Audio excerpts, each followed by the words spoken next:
Hey friends, today I'm going to be reading a story called Not Quite Narwhal, and it was written by Jessie Sema, which means that is the author of the story, and that means that they write the words, and then we can remember that the illustrator draws the pictures. So go ahead and listen into the story. Not Quite Narwhal. Kelp was born deep in the ocean.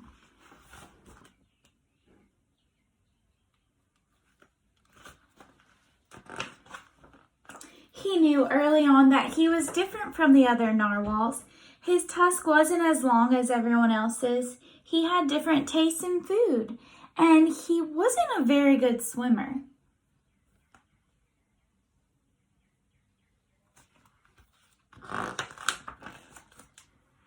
But his friends didn't seem to mind, so Kelp decided he wouldn't either.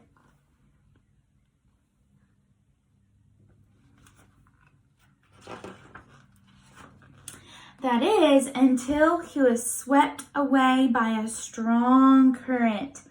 I wish I were a better swimmer. I wonder where he's going to go, where he's going to be taken to.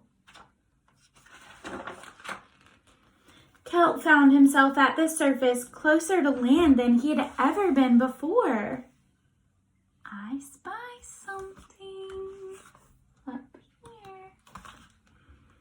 High up on a cliff, he spotted a mysterious sparkling creature. It looked so familiar. It looked like kelp.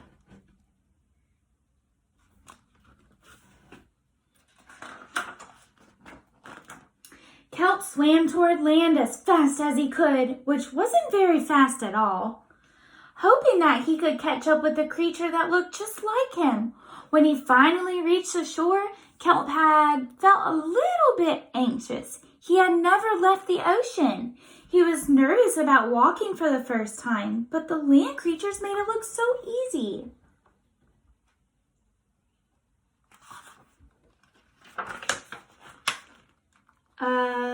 It wasn't. Oof! Ow! Eventually, he got the hang of it.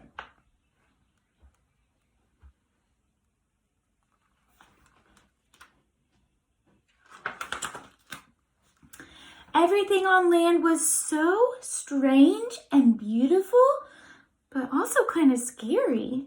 Kelp began to think he might never find the creature that looked just like him, but as he stumbled out of the forest,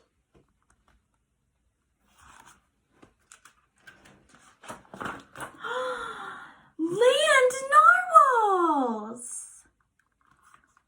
Actually, we're unicorns, and by the looks of it, so are you.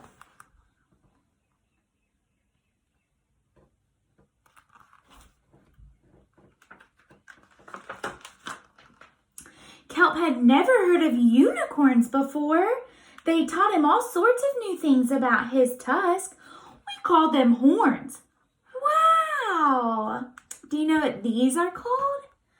These are little speech bubbles. They introduced him to unicorn delicacies, a unicorn, and they showed him how to gallop.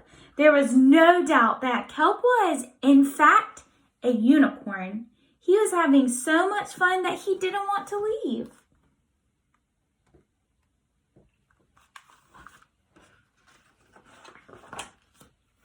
But then he remembered all of his friends under the sea. Kelp missed them terribly, so he said goodbye to the unicorns and returned to the ocean. Come back soon!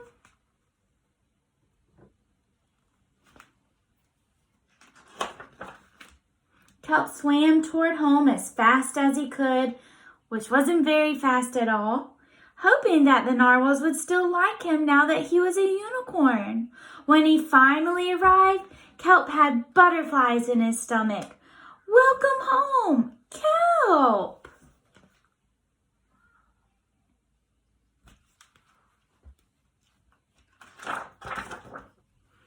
Kelp took a deep breath and told his friends the news. It turns out I'm not a narwhal. Of course you aren't. I'm a unicorn. We all knew that. They took it quite well.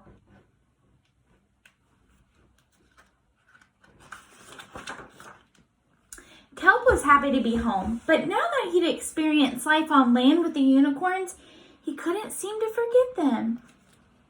Did he want to be a land narwhal with the unicorns? Or a sea unicorn with the narwhals? Kelp couldn't decide, but then he realized that maybe...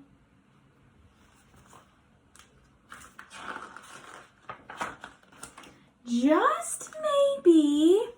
what's he gonna do?